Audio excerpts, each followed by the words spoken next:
콜포비아 혹시 들어보셨나요? 최근 통화보다 메신저를 더 선호하고 심한 경우 벨소리조차 두려워하는 사람들이 늘어나고 있다고 합니다. 자, 이런 심리가 나타나는 이유는 무엇일까요? 네, 오늘 생각연구소에서는 콜포비아에 대해 알아보겠습니다. 연세대학교 심리학과 이동기 교수와 함께합니다. 네, 교수님 안녕하세요. 어서 오세요. 안녕하십니까. 네, 최근에 통화를 두려워하는 콜포비아가 늘고 있다고 하는데요. 콜포비아 무엇을 말하는 건가요? 말 그대로 콜 자체가 전화고 네. 그러니까 포비아는 공포증이잖아요. 네. 전화를 하는 거에 대해서 공포증을 느끼는 사람들 네. 말하는 건데요.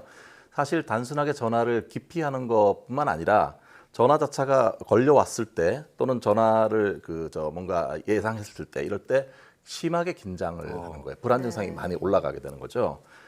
실제로 이제 그 콜포비아와 관련돼서 취업 포털 커리어가 설문조사를 했는데요. 네. 상당히 놀라운 결과입니다. 네. 직장인 응답자 336명 중에서 91.1%가 전화 공포증에 나도 공감한다. 실제 전화 공포증이 있다는 건 아니지만 그럴 수 있다라고 공감한다고 얘기했습니다. 네. 10명 중에 9명 이상이라는 얘기죠. 예. 사실 이게 소수만 그런 경험하는 그런 게 아니라는 거를 보여주는 겁니다. 네. 그러네요. 사실 저도 콜포비아까지는 아니어도 메신저를 좀 더 선호하기는 하는 것 같은데 그러면 이렇게 전화 통화를 좀 꺼리고 불편해하는 이유는 무엇일까요? 이게 이제 뭐 다양하게 있겠지만 저 설문조사를 한 사람들의 반응이 재밌는데요. 첫 번째로 이제 가장 많은 응답은 혹시라도 말 실수를 할까봐. 아, 예, 이게 이제 53.9%로 네. 1위고요. 그다음에 이제 말 자체를 좀 잘 못해서 이렇게 말한 분이 26.8%. 문자나 카카오톡 또는 메일 그런 것들을 이제 글로 쓸 때 훨씬 의사소통이 잘 된다 이렇게 말씀하신 분들이 15.4%. 그리고 중간중간에 이제 전화하다가 대화에 공백이 생겼을 때 되게 어색하잖아요. 예. 이걸 잘 참을 수 없다 이렇게 말한 분들이 3.3%. 그 정도 예. 나타났습니다. 네. 네, 그럼 이런 콜포비아의 대표적인 증상은 어떤 게 있을까요? 가장 먼저 전화 자체를 뭐 오고 받고 이런 것들을 두려워하는 거죠. 네. 전화에 대한 두려움이 있는 건데 심리적으로 상당히 위축되어 있는 모습을 보이고 만약에 이제 어떤 경우는 전화벨이 울렸을 때도 통화의 버튼을 누르기가 되게 부담스러운 거죠. 어떤 사람은 아예 걸려왔을 때 이거 자체를 받지를 못하는 사람들도 있습니다. 네, 뭐 특히 이제 많이 그 음식 시켜 먹을 때 뭐 또는 뭐 택배 같은 거 배송을 시킬 때 이럴 때도 전화를 하거나 이렇게 했을 때 뭔가 전화가 걸려왔을 때도 공포스러워하고 그러다 보니까 다른 사람한테 그냥 대신 좀 신청해줘 이런 말을 주로 자주 한다고 하네요. 네. 두 번째는 이제 통화 중에 주로 말을 더듬는 그런 증상을 보입니다. 그러니까 아무래도 통화가 어렵게 딱 됐을 때 막상 해야 될 말을 잘 구사를 못한다는 거죠. 그래서 말을 더듬고 흔히 되게 곤혹스러워하면서 이런 생각이 들죠. 내가 원하는 게 있는데 이거를 다 말 못했어. 이런 경우가 되게 많아집니다. 세 번째로는 그러니까 이제 불안하니까 할 말을 미리 다 적어놓습니다. 네. 적어놓고 그에 따라 읽는데 문제는 만약에 막상 그걸 준비를 못하면 어떻게 됩니까? 더 불안해지는 그런 현상이 생기는 거죠. 예. 그래서 자기가 이제 미리 예행 연습을 한다고 자꾸 이제 모든 걸 완벽하게 준비하지만 막상 그것도 제대로 못하는 경우 그러면 더 불안해질 수 있습니다. 네, 정말 그 정도면 공포증이라고 볼 수 있을 것 같은데 전화 통화에 이처럼 사람들이 두려움을 갖게 되는 이유는 무엇일까요? 이제 아마도 이제 전화보다 최근에 이제 디지털화가 되니까 스마트폰이 보급되면서 사실 예. 2009년에 이제 시작을 됐거든요. 예. 그런데 이제 그러니까 손가락으로 움직이면 되지 굳이 내가 전화를 해서 말을 하는 그런 거 필요성이 점점 줄어들고 있습니다. 예. 실제로 한국인터넷진흥원의 조사에 의하면은 스마트폰을 어떻게 사용하고 있습니까? 물었을 때 음성이라든지 영상 통화를 하는 비율은 70.7%라고 얘기했는데요.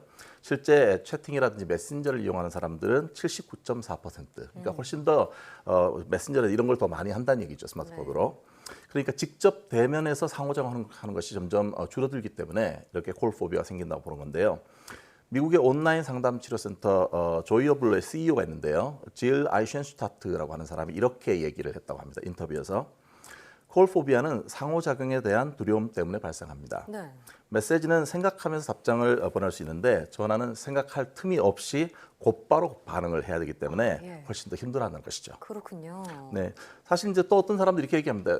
사람들이 너무 이제 개인주의적이 되고 그다음에 주로 외동아들, 뭐 외동딸 이렇게 많지 않습니까? 네. 그러니까 사회화 과정을 통해서 다른 사람과 대면하는 기회가 많이 줄어들게 되니까 네. 사실 전화를 하거나 이런 것들이 쉽지 않다. 오히려 부담스럽고 뭐 여러 가지 상황을 고려해야 되는 것도 되게 거부감을 느끼고 이런 사람들이 있다고 합니다. 네. 그리고 마지막으로는 이제 그 실제로 어떤 뭔가 전화를 실제 하다가 상대방하고 되게 불편한 일이 생겼거나 또는 뭐 꾸지람을 들었거나 이런 걸 들었을 때 상당히 이제 콜포비아가 더 증상이 악화될 수도 있다고 합니다. 사실 습관적으로 욕설 같은 거 많이 듣는 그 콜센터 직원 같은 분들도 네. 사실 때에 따라서는 전화 받는 게 되게 두렵다고 합니다. 그러실 것 네, 같아요. 말씀하신 대로 뭐 비대면 거래나 뭐 언택트 마케팅이 보편화되면서 이게 심화가 되는 게 아닌가 싶은데요. 저렇게 콜포비아가 지속하고 뭐 직접적인 소통에서 멀어진다면 어떤 문제가 발생하게 될까요?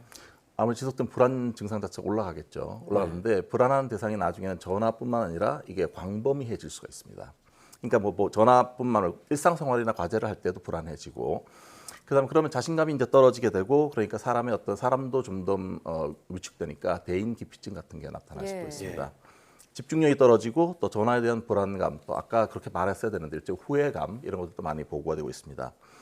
사실 사람들이 이제 잘 살아가려면 사회적인 기술이 되게 중요하잖아요. 네. 근데 이제 그 사회적 기술이라는 게 타고난 게 아니라 사람을 자꾸 만나면서 대면 문화를 통해서 이제 개발되는 건데 이게 자꾸 줄어드니까 실제로 사회적 기술 자체가 많이 줄어들게 됩니다. 예. 그러면 이게 자신감이 떨어지고 전화 받을 때도 사실 더 자신감이 떨어지게 될 수도 있겠죠. 네.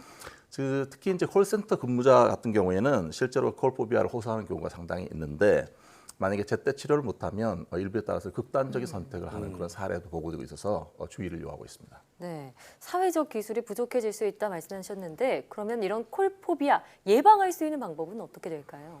제 생각에는 뭐 직접 대면 문화를 더 늘리는 게 필요하겠지만 네. 아마 이제 일단 너무 두려워할 필요는 저는 없다고 봅니다. 예. 왜냐하면 이것도 하나의 어떤 디지털화되어가는 과정 속에서 일종의 과도기의 문화라고 볼 수 있거든요. 네. 그러니까 좀 시간이 걸리지만 충분히 극복할 수 있다 이렇게 말씀드리고 만약에 너무 심하면 전문가와 상담을 할 필요가 있겠습니다.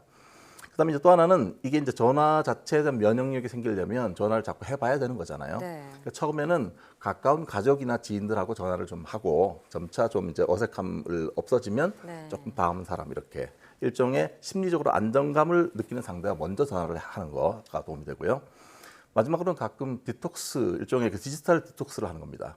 하루에 1시간이라도 뭐 전화, 컴퓨터 이런 거 안 하고 네. 좀 개인적으로 조용하게 사람들을 이렇게 만나면서 얘기를 하거나 아니면 뭐 가까운 사람부터 전화를 해보거나 이런 거를 해보면 도움이 될 수 있습니다. 네. 네, 뭐 요즘에 뭐 배달 주문이 어렵다 그래서 뭐 어플로 주문하는 게 편하다 뭐 이런 네. 사람들이 많아지는데 이런 시스템이 많아진다고 해서 좀 그게 마냥 좋은 것인가라는 생각도 다시 해보는 그러네요. 것 같습니다. 네, 오늘 말씀 고맙습니다. 잘 들었습니다.